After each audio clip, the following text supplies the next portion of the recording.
কে অনেক মজা করে একটা তরকারি রান্না করি আর কি। তো তরকারিটা কি রাঁধুম? আজকে রাঁধুম ভেন্ডি দিয়ে গোস। আপনারা চাইলে খাসির মাংস দিয়ে করতে পারেন, তাই গরুর মাংস দিয়ে রাঁধুম আজকে। তো এই মাংস দিয়ে দিছি প্রায় ১ কেজির মতো। ধইন্যা, মরিচ, সামান্য একটুখানি হলুদের গুঁড়া, নুন, গরম মসলার গুঁড়া, আদা বাটা, রসুন বাটা, টমেটো দিছি, ২ গা টমেটো দিছি ছোট সাইজের, দিছি অর্ধেকটা বেরেস্তা দিছি।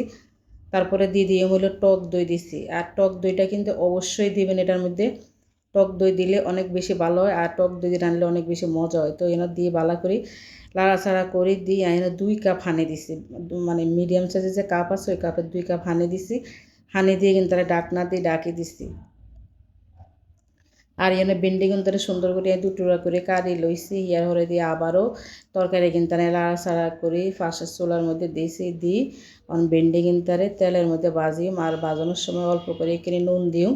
ইয়ার হরে দিয়ে দিম হইল এই মরিচের গুঁড়া দিম, তাহলে নুন আর মরিচটা ভেন্ডির মধ্যে ঢুকে যাবে। আর ভেন্ডিটা কিন্তু বেশি লাল লাল করতাম না, হালকা একখানা মানে ভাজা ভাজা করে লইম সুন্দর করে, আর একদম অনবরত লাগতে থাকবেন ভেন্ডিটারে।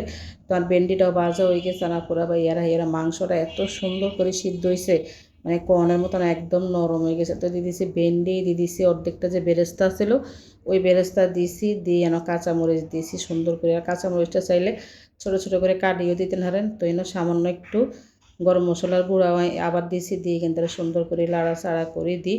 এটা ডাকনা দিয়ে ডাকি দিয়ে এটার মধ্যে আর কোনো হানি দিতাম না। কষানোর মধ্যে মাংসটা কষানো হয়ে গেছে, একদম মিডিয়াম করে রাখছিলাম চুলাটা।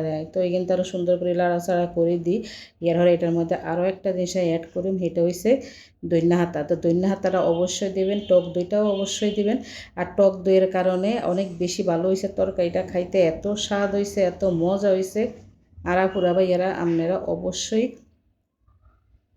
ঘরের মধ্যে এটা রাঁধে খাইছেবেন, এটা অনেক স্বাদ, অনেক মজা হয়েছে।